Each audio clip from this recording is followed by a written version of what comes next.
part 2 lwankore tambuza video zino video nkulu nnyo kubanga wetulaga tukolamu ensobi one big mistake and everything that we have built for years will be destroyed.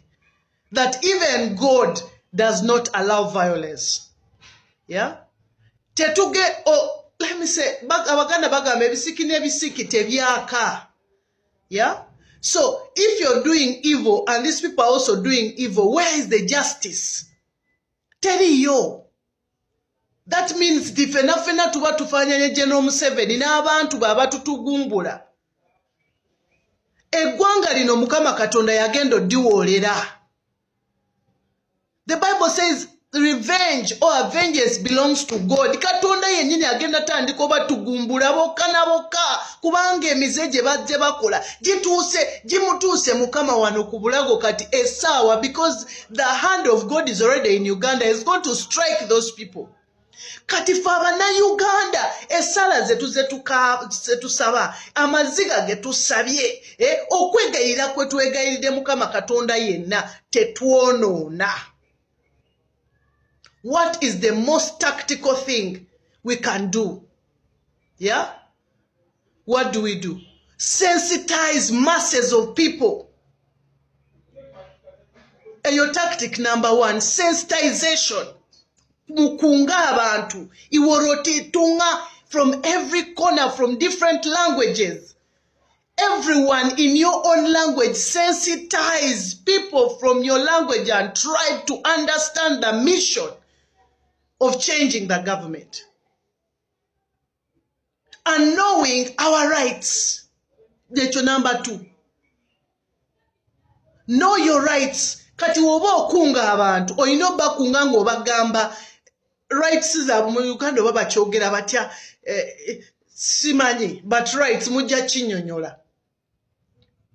Mumanye your rights. Awo nawo ogenda okulwana ng'omanyi ki ky'olwanirira. Oshegera. Number 3, preach unity. Uganda tulinamu ennimi nnyingi. So the only weapon against a dictator is unity. Tukwatire wamu, oba oli Muganda, oli mu Teso, oba oli mu Kyoli, oba oli mu Lulu, oba oli mu Sogo, oba oli mu Konjo. Everyone, the way His Excellency Bobi Wine has united us, that is the same unity we are going to use to protest against this government.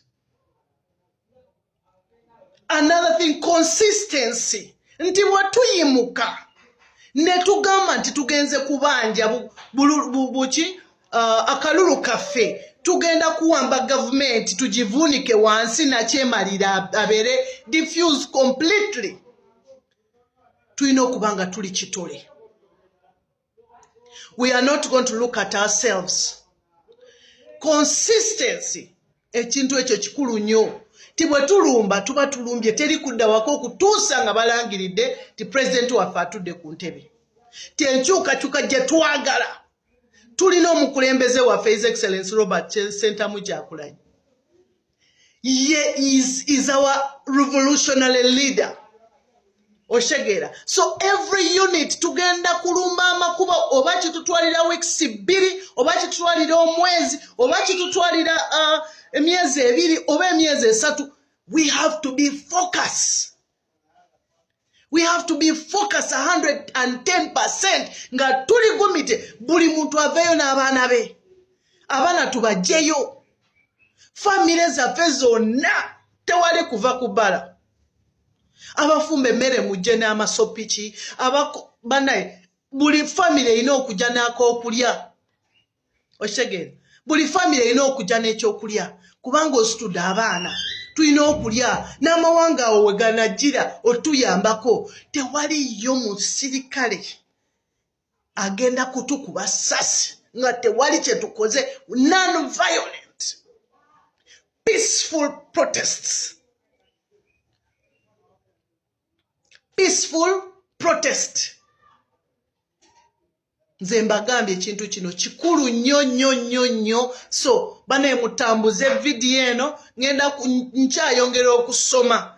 I'm still reading aringo nga show me. Let me do this in a Teso version as well.